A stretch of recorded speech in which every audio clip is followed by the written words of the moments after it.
Hi, welcome back to the Primal Lifestyle. And I've got my first ever guest coming back doing a rerun. So, welcome, George. Hello, Carl. So, it's been what, 7 months since we did our very first. So yeah, 7 months ago, unbelievably, I've continued with the carnivore lifestyle. So I eat meat, eggs, fish, and quality cheese, but primarily I eat fatty meat now, much more so than I was doing. A lot of the chicken has gone, a lot of the sausages and processed meats have gone to be replaced by just high quality meat. We spend a lot of money on premium meat because, of course, we're not spending our money on crap anymore, which means we can afford to go online and to the local butchers and to the local markets. Totally agree. So, obviously, one of the key bits of our original interview, George, was that you managed to achieve some phenomenal results, but still maintained a social life and enjoying a wine or a glass of beer. So, is that still the case? Oh, that's still very much the case. I wouldn't give that up for anything. You know, I know there are a lot of people out there who say, "Oh, you can't be a carnivore if you drink alcohol because it's not good for your health." It's true, it probably isn't good for your health. But on the other hand, I didn't come to carnivore to be a purist, if you like. I was an accidental carnivore, as I explained to you before, and it was Yeah. just a process of elimination which brought me to actual carnivore. But it was never my intention to give up my social life and the alcohol because I enjoy it too much, and it has its own benefits as well, of course. One of the Because biggest benefits that I've found from actually maintaining an active pub social life is the fact that I can influence people far greater than I could do if I was sat at home not drinking or not going out. As you know, I have a great friend called Cora, who is also your great friend, and you did an interview with her, a yeah, we legendary had a great lady. interview with Cora. Exactly, yeah, and she's definitely one of my part of my pub group. She herself works in a pub, and she has influenced people in that pub to actually take up low carbon carnivore. Not only that, but there was already an existing carnivore on the other side of the bar from her. So yeah, it's taking off, and if you actually get out and about and mix with people, then you've got a lot more chance of influencing people than you have if you're simply sat at home being proud of being a purist carnivore, if you see what I mean. Yeah, well, I mean, that was part of the reason why I changed the channel away from Carnivore Nation because some people get a little bit too precious about the carnivore, what is and what isn't. Now, the more we can get off ultra processed foods to single ingredient foods, the better. Than being on ultra processed and what we see as the Western standard. But obviously, I'm always been encouraged to go high fat, low carb because of the benefits that, for example, you and I have both physically experienced ourselves. So, Absolutely, yeah. I can tell you one thing, and that's I do have a friend actually who in town, and she is in her 70s, and she has been a vegan for a long time. And we had a discussion the other day, and basically we both agreed that we're coming at the same target, but from different angles. And the thing that we totally agreed on was that the sugar has to be eliminated from the diet, as do ultra processed foods. So yeah, we're kind of opposite ends of the same spectrum, really. But on the other hand, we're a lot closer. We in proper vegans, whole food vegans, we're a lot closer than we are to the ultra processed foods and yeah, the takeaways and that sort of thing. I agree. I mean, there's profit in healthy eating because the big food companies don't benefit and the pharmaceutical companies don't benefit. So they would rather us to eat crap and to be ill from it and have the consequences because then they can try and fix it with medication. So Yeah, that's exactly. what Yeah. we're trying to break here. Yeah, it's true. And I've got a bit of a story to tell about that attitude because I went back to my doctors for the first time since August 2022 and had my blood test done in January. Now, it was a very bad experience. The the diabetes team who was so good in August 2022 appeared to have dispersed, and I had a new nurse who I'd never seen before. She was rude. She was very unhelpful and very rude. I So wanted to. in what respect? Well, when I got in there, the first thing that she said was, "Why have you waited so long to get your blood test again? It's been over a year." I said, "Yes." Basically, I booked a day off on October the 11th, 2023, to come and get my blood test done, and that appointment was 09:40 in the morning. At 08:15 hours, I got a phone call saying, "Oh, we're too busy today. See you." Okay, fine.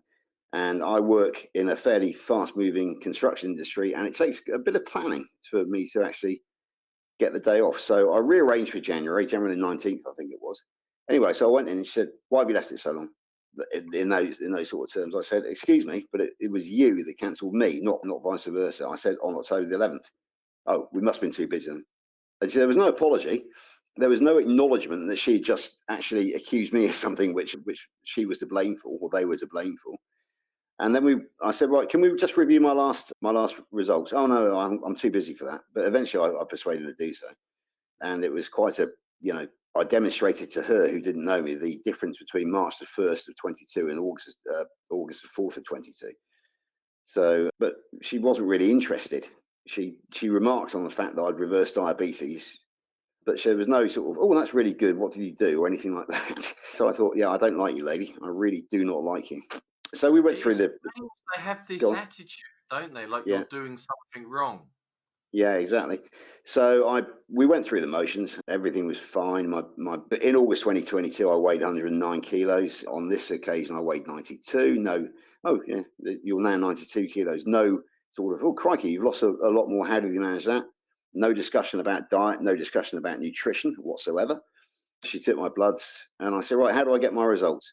Oh, we don't give you your results. Well, I said last time I got a phone call from Sandra. She said, "Oh no, no, we're too busy for that now. You have to go on the NHS patient access app. Are you on that, Carl?" Yeah, I've got one of them. Yeah, yeah, yeah. But Right, yeah, okay. So I said, "Fine. How do I do that?" She said, "I don't know." She said, "I had to get my sister to do mine for me." Oh, you're helpful, I thought. So she said, "Oh, go and see reception on the way out, and they'll set you up." So I went to reception on the way out, and the receptionist, when I asked about patient access, just rolled her eyes. I could see that it was going to be too much hassle for her. So she said, "Where's your photo ID?" I said, "I haven't got any photo ID. Nobody told me to bring it." I said, "You've just sent me in to get my bloods taken, and so I had a needle jabbed in my arm, and you didn't ask for a photo ID." And, "Oh, well, I've got to have a photo ID for the photo." I could see she was wriggling. So I said, wow. "Thank you very much for your time. I don't think this is going to happen." So I left then, and I've never actually got my results from those blood tests because the NHS is unhelpful to say the least. The only thing I did get, of course, was a text message from a doctor I've never even heard of, never met, saying, "You have cholesterol 7.1, which is significantly raised. We would like to offer you a statin." I ignored the Shock. text. So, yeah. But the knock on effect from this is the fact that the lady is in a different doctor's surgery from me. And she noticed about 2 months ago that they were advertising that they specialise in veterans' health. And as you know, I'm a war veteran of the First Gulf War. So I applied to be taken across, and they've actually allowed me to do that. They asked me to set up the patient access. So I got the app, but can I get on there? Can I? Hell. It's telling me that there's already an account linked to my email address, which I can't remember setting up. Probably when I had the brain fog when I was very ill. So I tried resetting the password, went to a blank screen, got some help from the admins, if you like, and they sent me a link to delete that account. I pressed delete that account, went to a blank screen. So I just given up. I've given up on the NHS, and I don't think I'll ever bother going back for another blood test because it's just a waste of time, and it's just an opportunity for them to sell you statins. So Well, I think, it just seems they're stuck in the past, aren't they, in terms of the medical advice, which, yeah, you absolutely, know, yeah, yeah. there is more and more coming out now. Even the major bodies are admitting now fat isn't as bad as it was progressed to be, and that cholesterol is not necessarily the big killer. I mean, No, they still have a exactly. bit of a hang up with LDL, but Yeah, yeah. I think I'm gonna take the advice of Dr. Anthony Chafee. Basically, if I've got an acute illness or I've got a leg hanging off or a broken bone, I will go and see a doctor. But when it comes to nutrition and general chronic illness, I'll cure it my way, which is carnivore, virtually zero carb. I think that's very sensible advice from Dr. Chafee, because in my own experience of working in the Yeovil Hospital during COVID as security, I found that A&E were brilliant, very professional, very, very good. Love working with them. But the other wards were, shall we say, arrogant, lazy, not very helpful at all. I used to have to read some. I used to have to calm the patients down. Not this. No, this was I was working in security, but I was actually talking to these people and talking them down rather than talking about their medical situation, that sort of thing. While the nurses would just back off and drink coffee and chat amongst themselves. So yeah, I have mixed feelings. I'm very ambivalent when it comes to the NHS, and no apologies for that because I had a bad experience with my own doctor and also during my work with Yeovil District Hospital, with the honourable exception of A&E, who were very good. Right. Okay. But obviously, you knowing yourself, if you're well, healthy, doing well, I mean, your own body will tell you anyhow. So they're going by standard markers from historic medical advice, which is, clearly outdated, but it is what it is. So it's interesting because I'm 3 days away from being exactly a year on this lifestyle, and I'm going to have some bloods taking there, but I'm going to a private blood clinic rather than using the NHS. One, because I'm they're overburdened, and it's for my purposes. And I want to make sure I get the LDL, the HDL, the triglycerides, and then I can do the calculation of dividing one by the other and Yeah, see if absolutely. there's Yeah, the ratio. and interesting enough, with a recent one I did with Mark Caldwell, I'm going to get my calcium checked as well. Okay, So yeah, so it'd be interesting to see the results on those, and I will publish it on one of these. I'm going to film the event and then publish it. But yeah, I'm 3 days away from being exactly a year starting this carnivore journey, and I must say, health wise, it's been the best year by a country mile. You know, absolutely. I'm the same. One thing, yeah, let's go back to cholesterol a minute because I watched an interesting one with Dr. Anthony J the other day, who's a PhD in the study of cholesterol. And apparently a BMJ document came out, or something, a very high powered one anyway, which actually demonstrated that the total all cause mortality was at its lowest when, in I think American terms, the total cholesterol was between 200 and 300. Now I looked up the conversion, and basically that is 5.25 through to 7.25 or 7.3 or something. So with 7.1, I am in the sort of the higher range of the sweet spot, the perfect place. Now, in this country, 5, which is roughly works out to about 200, that is actually the trigger point for statins. So they're actually trying to give you statins when you are, according to the latest research, at your healthiest. yeah, It's an absolute disgrace. It really is. Now, you've probably heard the standard of care in America, yeah, which doctors yeah, have to adhere to. Yeah, okay. Do you know what the equivalent is in the UK? no, no, Right. Okay. It's called the QOF. QOF, the Quality Outcome Framework. It is a way that the government quango assesses the performance of surgeries, and part of that is how many statins or how many drugs are actually prescribed. So they actually score points for being good people if they can actually do these prescriptions. So that's one point to take away from tonight. Can't look up the quality outcome framework in the NHS. It's shocking. It really is. I'm not quite sure how Dr. David Unwin deals with it because he's as you know, doesn't prescribe statins or very few drugs anymore. He's the see, head of the public health collaboration here in the it's UK. interesting.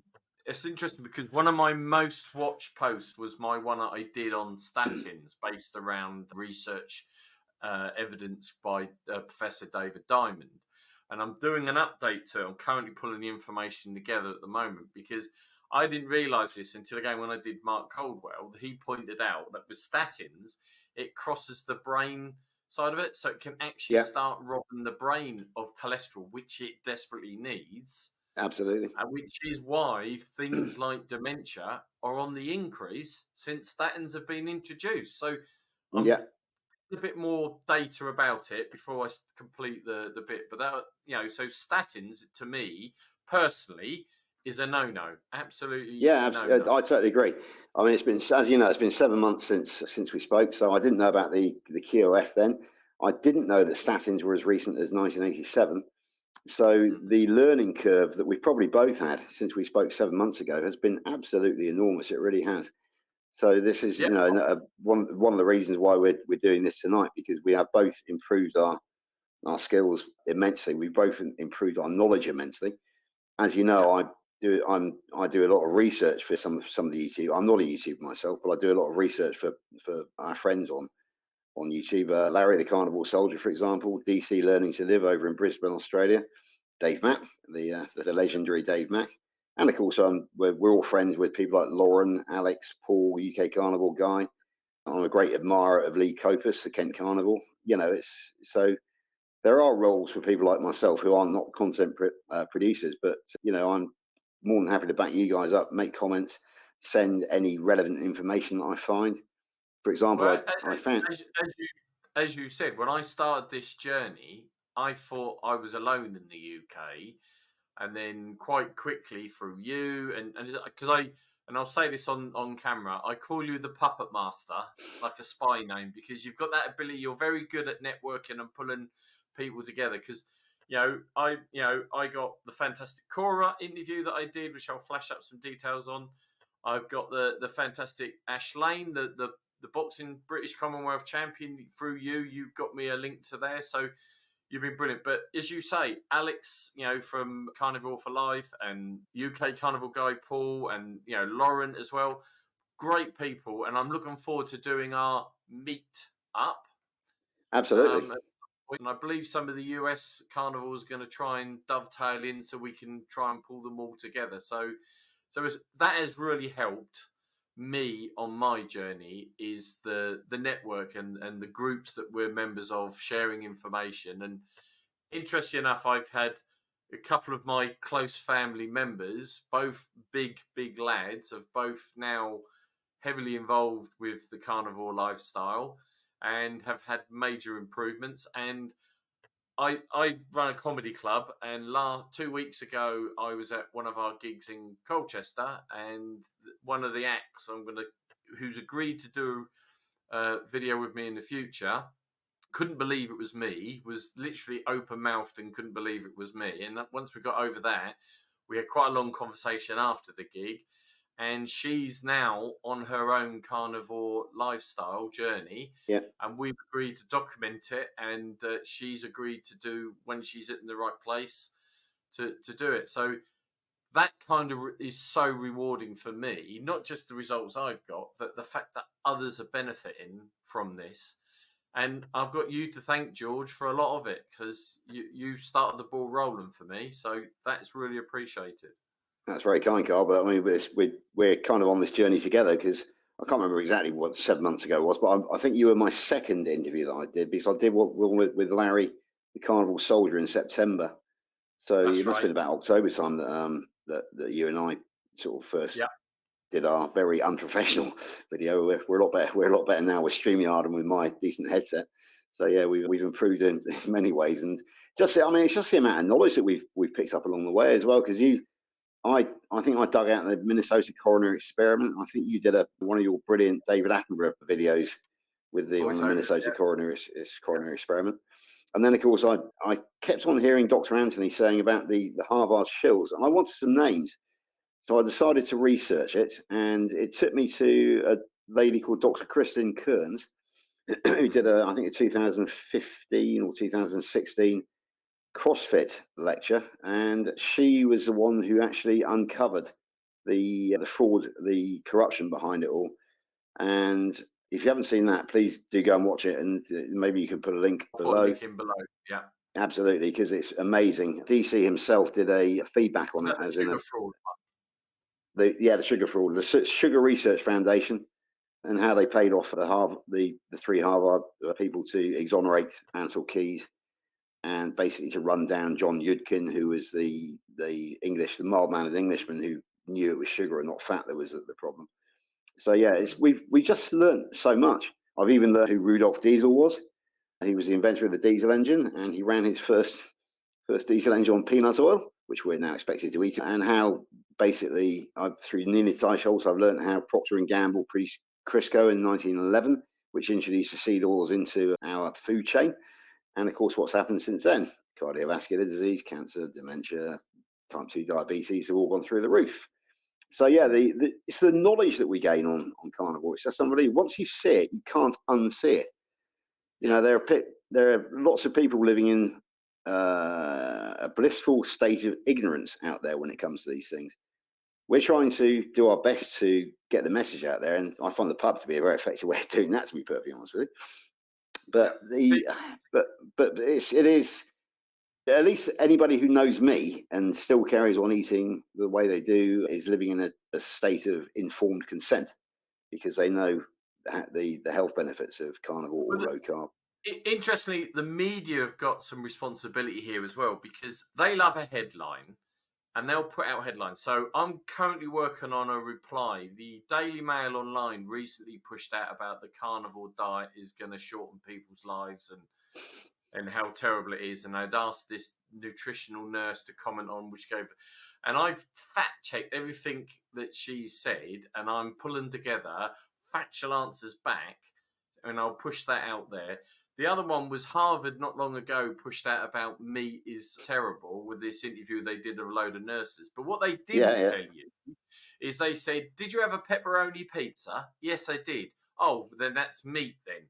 The fact that it's got the pizza dough, all the fats and all the yeah, other yeah, yeah. bits and pieces and the sugars and the fake cheeses and all that is irrelevant because that, or if they had a cheeseburger, A you know, Big with Mac all the meal, for relish example. Yeah, that was classed as meat because it was a burger. The fact that I had a exactly. bun So, and everything else was totally ignored. and a side of fries and a big Coke. So yeah, Yeah, exactly right. and that is where you know the media shouldn't just take a headline and say, "Oh, meat's terrible for you" or whatever it is. They should look into the evidence, you know, investigate it, and then come up with an informed idea. And that's what I find frustrating at the moment. That the mainstream media will just grab a headline, push it out without checking it to the degree that they should. So Uh, I'm on a bit of a yeah, mission now to challenge that. absolutely. I mean, but I've seen plenty of good doctors basically rip that Harvard study apart. I think Professor Bart Kay gave it his own, shall we say, trademark treatment. Dr. Rob Sivers as well. He absolutely ripped it apart. So yeah, Yeah, there's been and some good doctors interesting out enough, there it who was done ripped it by apart. someone who's a profound vegan. So you know, so there's a Yeah, conflict of interest just on the people that were presenting it. So it's just exactly right. Yeah. shocking. Yeah, so there we go. So it's one of the points that we're making tonight is the fact that we've come such a long way. We've been Yeah, keeping tabs on each other. We've been working closely together, and here we are. With so much more knowledge now, so much more belief than we had when we were kind of entering into this 7 months ago. And yeah, yeah, it's a fantastic journey, and it's just continuing. That's yeah. the point. I Yeah, want and to, I want to go talk on. about something that you mentioned to me before we just started doing this second one, and that's your weight situation. Yeah, Because obviously, if people look at the thumbnail, there's the photo that you recently sent me that I've used in within the thumbnail, which means you're in real good shape. yeah. But interesting enough, you've gained weight. Yeah, pretty much. I think probably about a stone, to be honest with you, because I went down. We'll do it in kilos because that's the way the NHS works. So I started off on March the 1st, 2022, at 133 kilos. In August of 22, I was 109, and then I've got my own scales as well. And basically, I think about the 1st of December, I saw 88 kilos, or maybe 87 point something kilos, and that's was 13 stone 10. But since then, I'm now weighed in at 93 kilos this morning. So that's 5 kilos. I think it's quite a stone, but it's a significant weight rise again. And yet, as that thumbnail shows, I'm in the physical shape of my life. The Mm. broad shoulders and a narrow waist, the triangular torso rather than the round torso, like you said, the Michelin man torso. So why? How? Is this a natural progression? Interestingly enough, I consulted John Maspina, carnival teacher, on this, and he raised up 3 points. His first one is muscle mass, the second one is bone density, and the third one is fascia, which I think is interconnecting tissues or something Oh, along okay. those lines. So he basically said, yeah, it's nothing to be afraid of, and it's just a natural. No, your body's healed itself, and now it's rebuilding itself. If you see what I mean, because obviously Mm. when I was getting rid of the type 2 diabetes and all the illnesses, then that was probably the body got down to a certain weight, and then it thought, oh right, okay, we've achieved that now, and now it's time to rebuild. Now we've cured ourselves. It's time to sort of once the old rickety building is demolished, what do? You build a new one, don't you, in its place, which is better and stronger. So that's an analogy I've just come up with. But I think that must be the case because my health itself, I am in far better health even than when I was down to 88 kilos.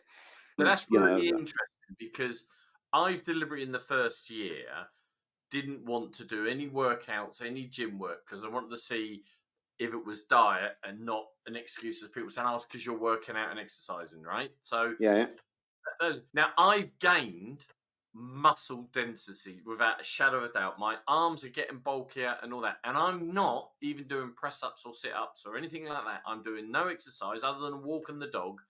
I'm not doing any form of exercise, and it is noticeable on my body. Now, it might be because I've lost the fat and the definition is showing a bit better, but I definitely feel my arms and my chest are but definitely more packed out than they were. Not massively, but more packed out and more dense than they were previously. So that kind of fits the narrative that your man is saying.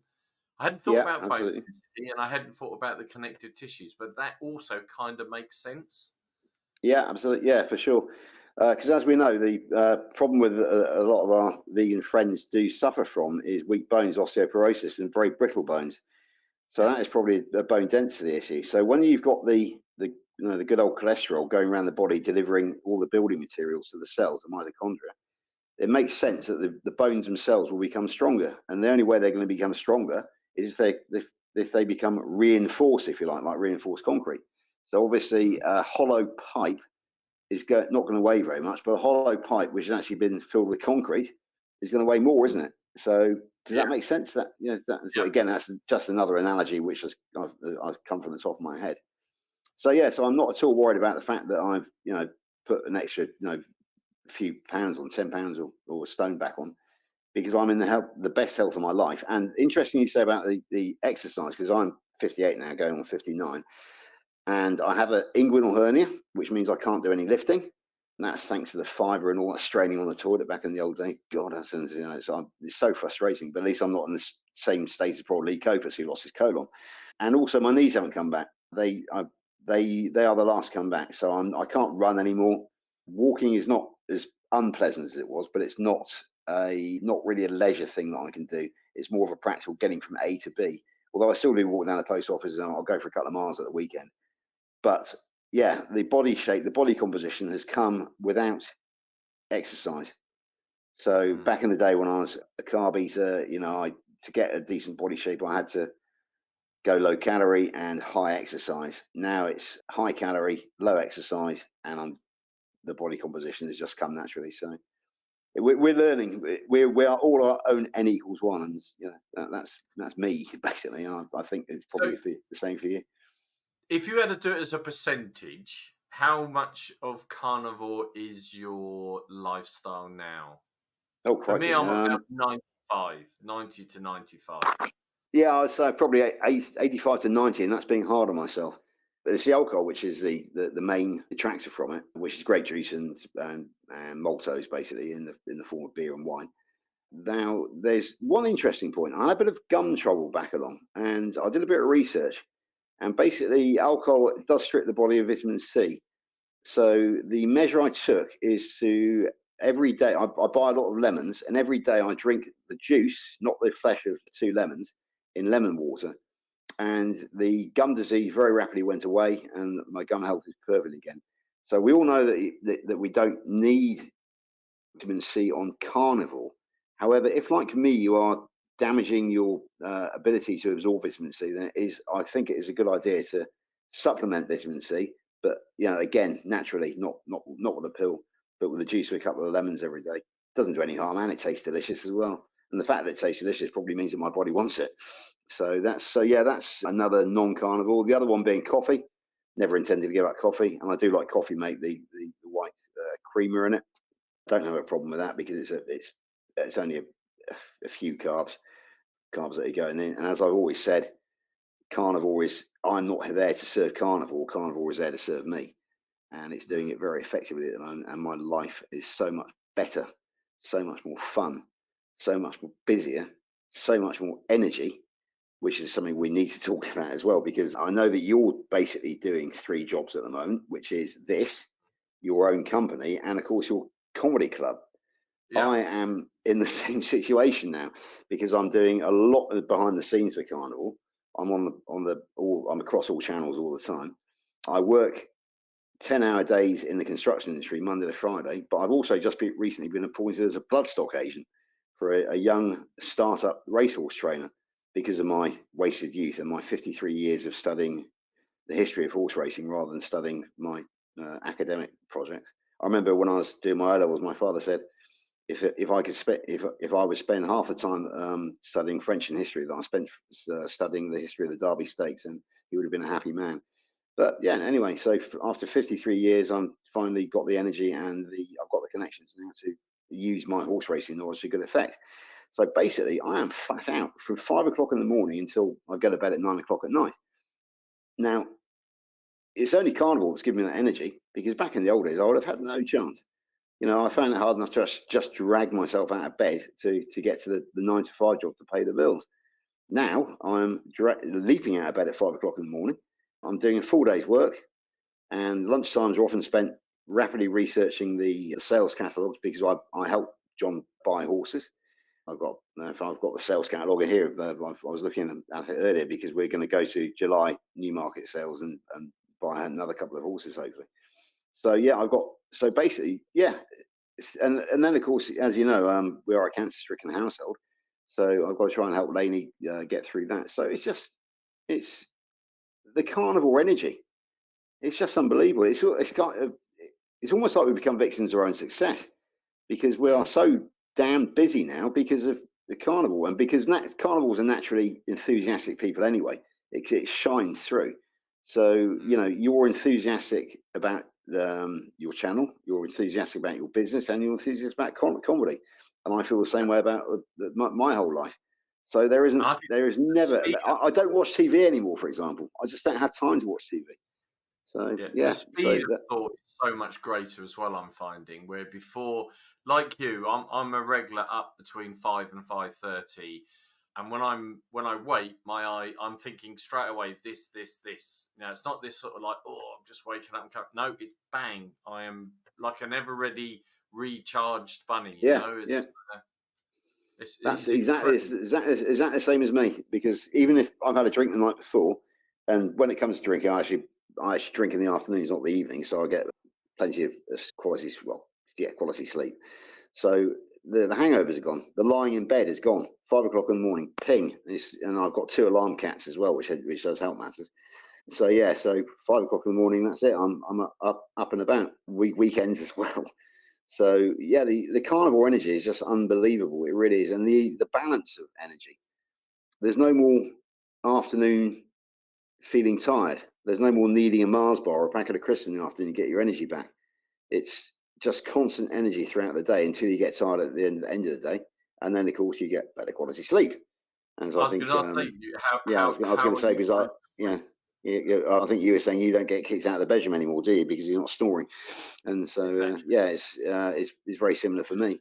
The, And also, of the course, issue as well, the issue for me is not so much the sleep bit, is waking up very energized to the point that the wife's like, oh God, not again, So I'll leave it this way. I'll put it this way. I can't roll out of bed. yeah, There's something. yeah, that's exactly. Yeah, that hasn't really come fully back for me now, which is probably quite, given the circumstances that we're living in, that's probably not such a bad thing, to be perfectly honest with you.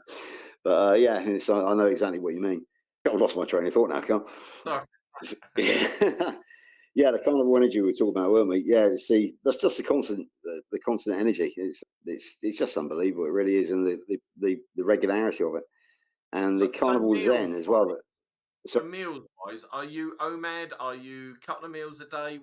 I'm What I was man, and I was intermittent fasting, but I've probably gone back to more sort of normal program eating now. So what I tend to do is right, okay, rewind. One of the big takeaways that I had from Larry, the carnival soldier, was the air fryer. Lady got interested in an air fryer and went and bought one. We are now a 2 air fryer household and no oven household. So what happens now is that we go shopping on a Sunday and I buy the Aldi 25% fat cheap essential minced beef. Are you aware of it? I know that Yeah, I Alex. have the same. I use the same. Yeah, I know. I think we all do. I know Lauren does it. Alex does it. Paul does it. I think we're all users users of that. So I buy 7 of those, and then on a Monday, Lainey will fry off all of that in the air fryer, and I think she produced 11 bowls of it today. Today, because I don't take minced beef on a Monday because she cooks on a Monday. So my food today was smoked mackerel full of omega-3 and just a packet of chicken drumsticks. But tomorrow, as from tomorrow, I'll be back on the minced beef. So at 5:30 in the morning, when I come down for breakfast, I have a bowl of minced beef, and then I'll take another one to work, which I'll eat probably in the AM. And then when I get home at night, it's if I'm really hungry, I might have another bowl of that. But it's more likely just to be a packet of pork scratchings, which, as we know, are carnivore friendly. Maybe a mug of Bovril, for example, which is semi-carnivore friendly.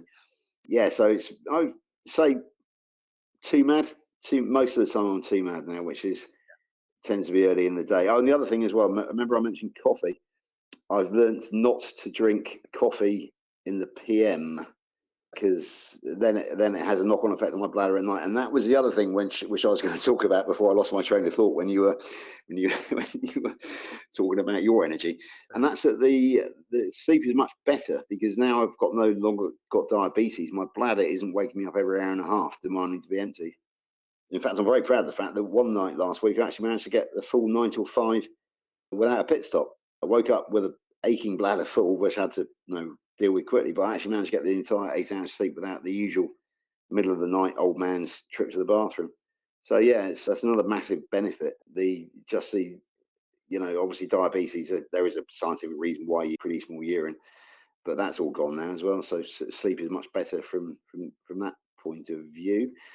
On the air fryer side, I'm interested because what I did is something that Lauren suggested. I think she suggested it before, and I picked up on it. Is I get a 500 gram, 25% fat mince. I cut it into 4, and I Yeah. air fry it as 4 blocks. And Okay. then what I then do is once I've air fried it, I'll cut them open so it's like 8 blocks, and I pour the fat back over so it gets sucked back in, and sometimes lob a bit of butter on as well. Now, that's one meal, but I might have to do 2 sittings to eat it because it's Yeah. quite Okay. filling.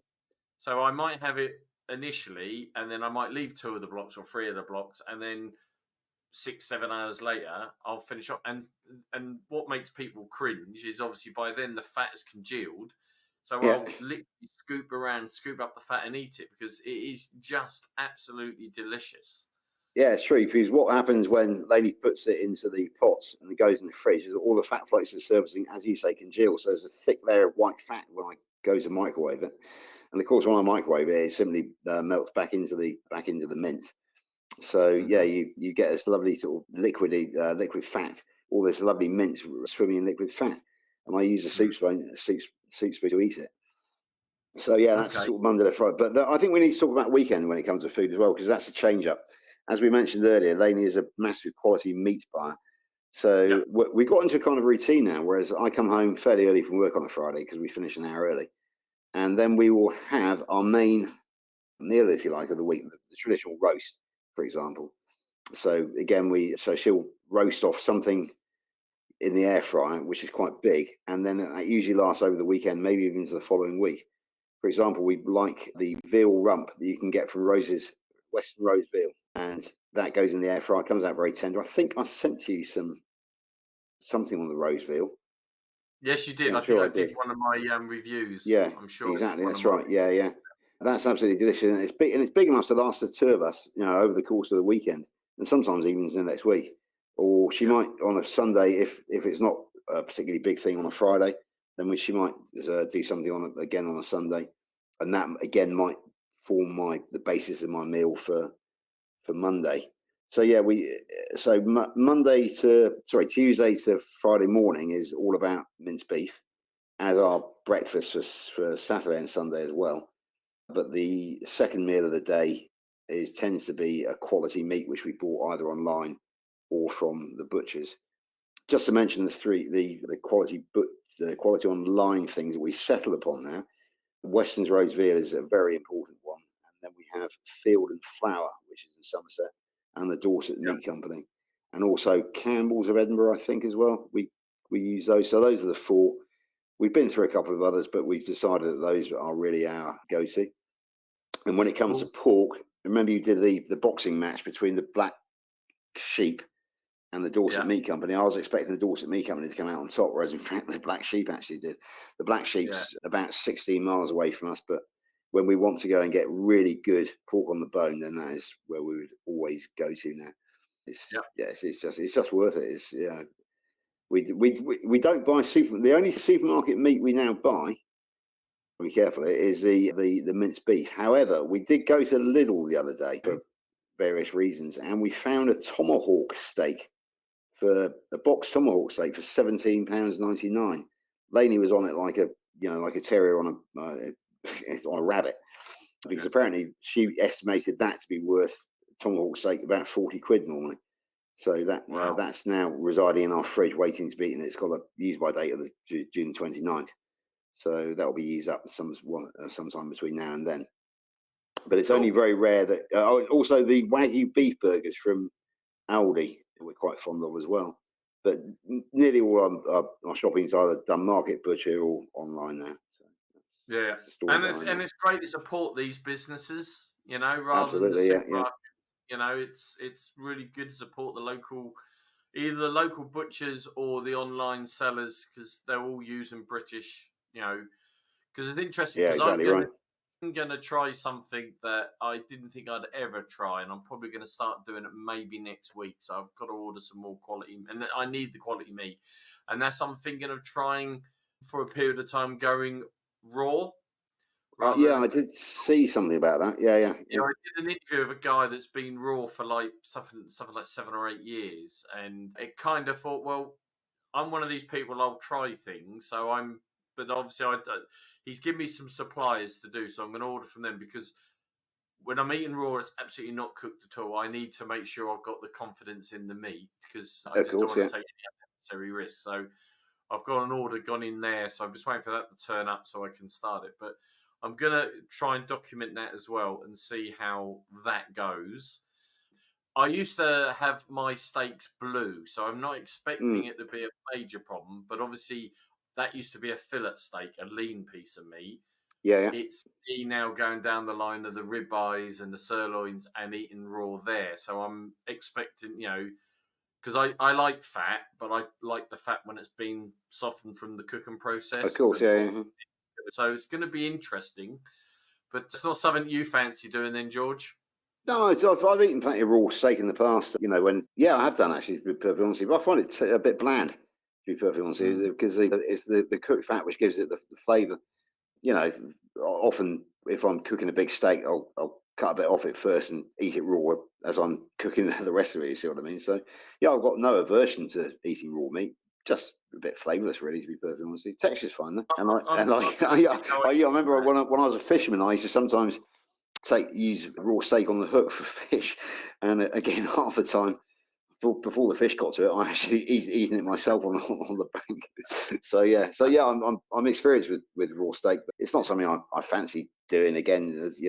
It's an interesting experiment for you, but as I said, no, I'm So carnivore is my I'm either gonna last one day, 1 week, or 1 month. I haven't sure yeah. which one that is yet, but we'll find Yeah, out, I'll and wait and I'll see. document it. So Well, as you say, Carl, it's a 1 day diet. yeah, and that's what it is. It's the miracle of this whole thing. It is just quite straightforward. So I'm just conscious of things. I just want to make sure we're covering everything. We've done so on the line. We've done Stoneweight. We've done Christine Keynes. We've done Sugar. We've covered quite a bit. I'm quite impressed. Yeah, well, the conversation flows when it's you and me, doesn't it? So it's this isn't a formal interview between strangers. This is a chat amongst friends. Very true. So So for it's gonna. people watching that have probably not or thinking about doing carnivore, what give us a couple of your biggest tips Oh, to help crikey! people? So Because obviously a yeah, lot of I talk to think, oh, I can't do without the alcohol, and I always point them to our yeah. original interview and point them to I this. think we successfully covered that. I'm still a very active social life and I have a drink. Yeah, So yeah, alcohol is not an issue. There are no carnivore police, as we say, or are there?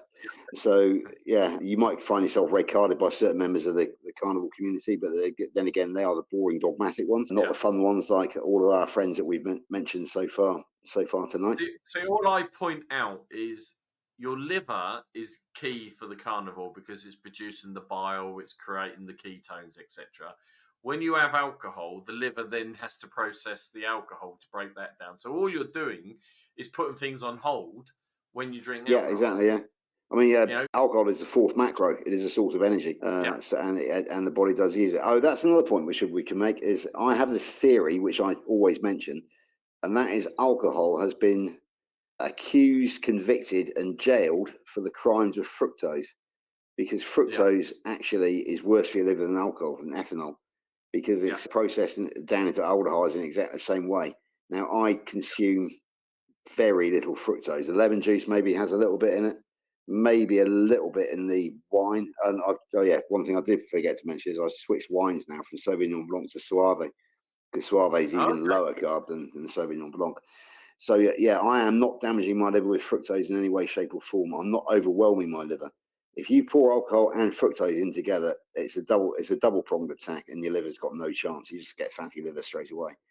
But as we know, non-alcoholic fatty liver disease has become a thing amongst children now, which tells me that actually fructose is the actual criminal, and alcohol is serving its time in prison for the mm, crimes of fructose. It's a miscarriage of justice, if you like. So that's my theory. It's a hypothesis. yeah. Ansel Keys got away with his hypothesis, so I'm going to stand by mine. And if I get pre-rolling future years, well, n equals one, and I've taken one for the team, haven't I? No, I think you're on to something there. I think you're right. The fructose is a I think a lot of people don't quite understand what glucose, fructose, sugar, and all that. They don't realize they're all related and they become the same. And the Yeah, body will absolutely. always Yeah, prioritize glucose as energy. Then it will go to fat, and then worst case scenario, it will go to protein to create fat. So if you take out the glucose, the body's next option is to burn fat. And if you're yeah, carrying fat, your body's going to trigger that because if you have the biggest problem with glucose, I find it triggers insulin, and insulin is a hormone that tells the body to store. So therefore, you're not going to get rid of anything. You take the glucose away, the insulin's not there. The fat gets pulled into being ketosis to become ketones for the body then to create the energy. So it's so logical if you think about it, but we've been misled for 30, 40 years. I'm just very quickly going to put my light on because the sun's gone down and our conversation's yeah. gone on longer than I anticipated. So, Oh, it's always the same with you and me, mate. Because once we get talking, there's no stopping well, us, that's is true. there? Yeah. It's brilliant, George. So what's the future for you then, George? What do you see doing over the next 6 to 8 months? Right. Okay. So obviously carnivore, but I mean, one of the themes that I wanted to talk about tonight is the fact that carnivore is fun because it gives you the energy to have fun. So therefore, I am going to continue my hedonistic lifestyle, underpinned by carnivore, which, as you know, I'm in the construction industry. So Yeah, I work to make my living, and then I'm also now working pretty much full time in my spare time for John and the horse racing project. The horse yeah, racing project will be my long term career move. Horse racing attracts fellow hedonists, shall we say, because you've got to be some sort of party lunatic to actually get involved in horse racing because it's the short way to the poorhouse. But there's that's the a sport lot of kings. there's a lot of champagne culture surrounding horse racing, and part of my rewards for working as his bloodstock agent is that when we go to the races, I don't have to put my hand in my pocket. I don't have to pay to get into the races, and I get a fairly lavish lifestyle, to say the least. And when we go out for business meetings with our clients, which invariably involves top quality cuisine and usually top quality alcohol as well, I don't get to put my hand in my pocket. Lainey comes along, and she comes along on John's seat on the business ticket as well. So the carnivore is fun. It's all about enjoying life. There's no point in doing it if you're not going to enjoy it. So that is Life my is for living. plan. Is for living. Exactly right. Yeah. So it's yeah, I know. Yeah. One thing we didn't visit is as you know, I'm a racing man, and of course, one thing I forgot to mention about you is that you're a lifelong Ipswich supporter and season ticket holder. So congratulations, mate, on Ipswich getting back up. It's great that Ipswich are back because they're a traditional top flight team. But what I was going to go on to is the fact that you actually decided to enjoy life that night. I believe, is that correct on the Guinness? Yes, I did bend the rules, and I went there with the intention of staying on bottled water, and then the nerves start to kick in. So I had a Guinness, and I think I had about 9 Guinnesses. God knows how many whiskies and how many gin and tonics. So I kind of let my hair down. But interesting Yeah. enough, the next day after drinking all that, I had no hangover. No, That's what I've just been saying all evening as well. So actually, yeah, one thing I think I wanted to pick up tonight is I didn't realise just how suntanned I am now until I yeah, saw myself on this camera, and that is without using sun cream, and that is without basically. So I work construction, so I work outside a lot, yeah, especially with the wind as well. And that's another thing about the carnival. The carnival benefit is that basically you don't need suntan lotion. You don't have to hide away from the sun because mm, you you you tan naturally without burning, and yeah. that's been another phenomenon which a lot of people Yeah, have picked up on. Ash Lane says that as well, that he's noticed that since he went on Carnivore, he can tolerate the sun much better and browns Yeah, and doesn't burn where he used to burn badly. I have to exactly. be a Yeah, little so bit more cautious because I had skin cancer, yeah, so of I course. do have cream on my face. But I do find that my arms and my legs are definitely tanning, which, Yeah, being of Irish descent, we used to get radioactive in the sun, where now yeah, I'm yeah, finding yeah, that I am, and my skin color is definitely changing, but yeah, I am a exactly. bit more cautious in the sun because of my previous skin cancer. So God, there's just so much to talk about, isn't it? It's unending because every time you think you've covered every subject, then another benefit suddenly leaps leaps off the page at you. again, It's I'm talking to DC at the moment about doing some. He's got some people lined up for me to talk about cancer and the carnivore side of it, because the interesting story I have about that was when I had the surgery that I ended up with 15 stitches across my forehead, which you clearly can't see. And when I went back 7 days later to have the stitches taken out, the nurse had a go at me for leaving it so long. And I said, "What are you yeah, yeah, talking about?" And she did not believe that I'd only had the operation 7 days earlier, because she reckoned my skin was 2 to 3 weeks of healing in that 7 days. And it's because I was having bone broth and I had high collagen levels that clearly it repaired. And to the point that people don't believe I had 15 stitches in my forehead, yeah, you know, yeah. The healing power of I carnival know was that. amazing. Yeah. Yeah. Yeah, because Well, DC's been very, very, very kind to me actually, because I've done a bit of work with him, but he's always regularly asking after Laney. As you know, we're a cancer-stricken household, so he has yeah, a personal interest in that, and he's just amazing. He's so helpful, so kind, and his story is just if anybody's watching this, they don't know about DC Learning to Live, get on yeah, there. A stage 4 cancer sufferer twice, given months to live on both occasions, and here he is 10 years on as a gym instructor. He's just an incredible. amazing guy. Yeah, His is an incredible. I mean, and that's the thing I'm discovering. I've got some other people lined up. I've got a lady in the States that I saw on one of the carnival groups, and I contacted her a few weeks back, and she's pulling her story together because she has turned. And when I say turned her life around, I mean she was on death's door, and she was given up and everything, and then Gia by chance, and her story is phenomenal, and it's almost like a made up story because of yeah, yeah. the changes she's done, and As I'm I said, really, I call it the miracle of carnival, and it is a yeah. miracle. And Cora was fantastic with her story, Yeah, yeah, um, and that's great because I find it's very easy to get guys on to talk about their story, but I'm finding ladies are a little bit more reserved. I have got 3 lined up now over the next few weeks, so hopefully that will balance out a bit more. But Cora's been sort of my flag leading light for she got a ladies to. lot. I think she got a lot of views as well, didn't she? Yeah, If I'm rightly. with no time at all, she's at 3,000 views, and I think Yeah, she's yeah. sort of still regularly being seen. So So and how come you got 3,000 views on Core, but you that's nowhere near your subscribers, is it? Your yeah, subscribers are nowhere near 3,000.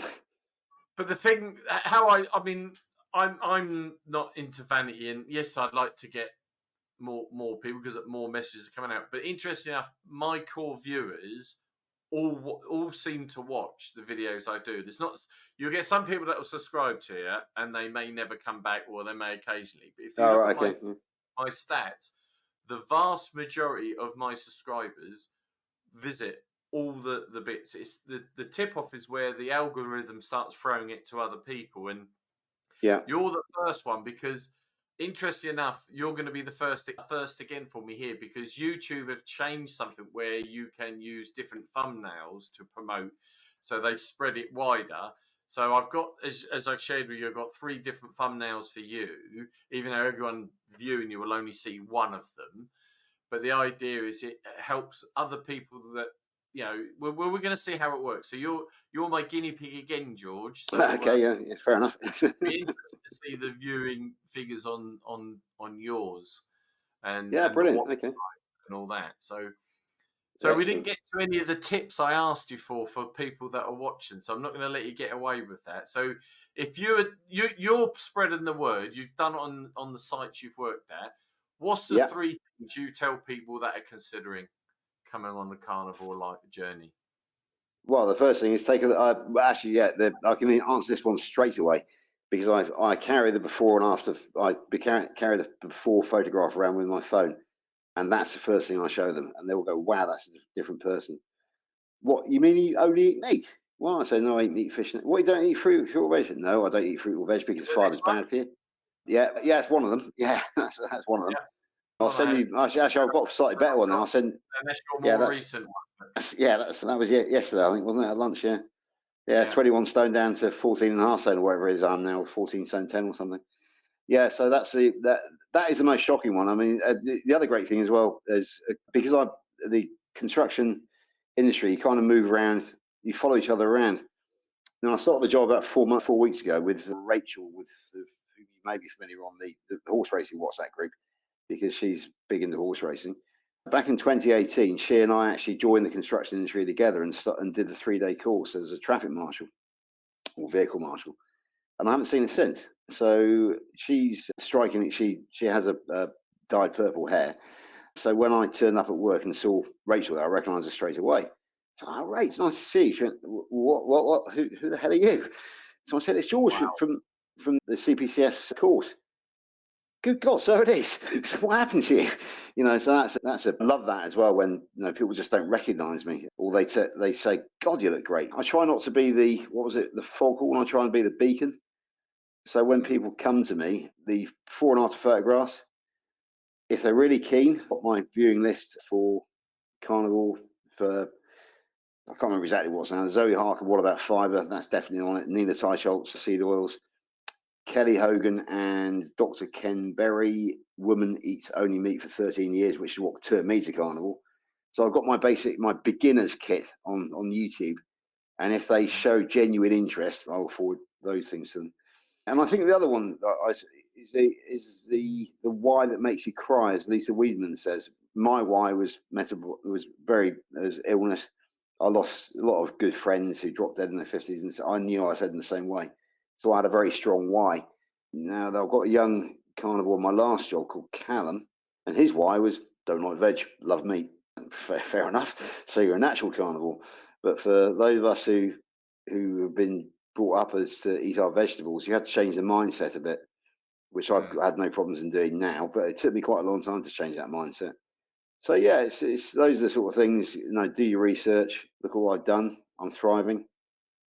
Yeah, buy meat. Go out and buy good meat, and you'll enjoy it. Give up the seed oils. That's the other big one as well. Of course, everybody thinks about sugar, but seed oils Yeah. is Oh, they're probably even worse than sugar. But that's the advice I give, really. And obviously, cut out all the ultra processed foods. That's another big one. So yeah, I think hope that answers your question. no, that's a great answer. Let's wrap it up, Yeah, and I'm for the sure for the we'll sake do of for the sake of our viewers as much as ourselves, and also our beloved wives. So there we go. indeed. Yeah, Yeah. no problem at all. So I'd just like to say thank you again for George for sharing your knowledge, your wisdom, and some of your experiences and your tips and secrets. So I really appreciate that. Well, So thank you, Carl, for the chat. It's nice to catch up again.